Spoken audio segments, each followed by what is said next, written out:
What still remains worth learning deeply when intelligence gets cheap as we move into the next era of AI? Yeah.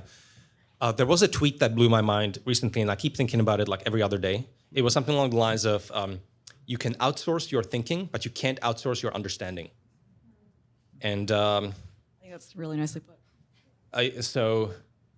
Yeah, because I'm still part of the system, and I still have to, somehow information still has to make it into my brain. And I feel like I'm becoming a bottleneck of just even knowing what are we trying to build, why is it worth doing, how do I direct my agents and so on. So I do still think that ultimately something has to direct the thinking and the processing and so on.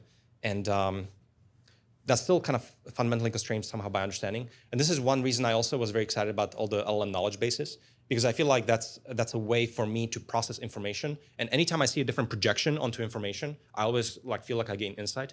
So it's really just a lot of prompts for me to do synthetic data generation kind of over some fixed data. So I really enjoy, whenever I read an article, I have my, my wiki that's being built up from these articles, and I love asking questions about things. And I think that ultimately these are tools to enhance understanding in a certain way. And this is still kind of like a bit of a bottleneck, because then you can't direct you can't be a good director if you still, because the LLMs certainly don't excel at understanding. You still are uniquely in charge of that. So yeah, I think tools to that effect, I think, are incredibly interesting and exciting. I'm excited to be back here in a couple years and to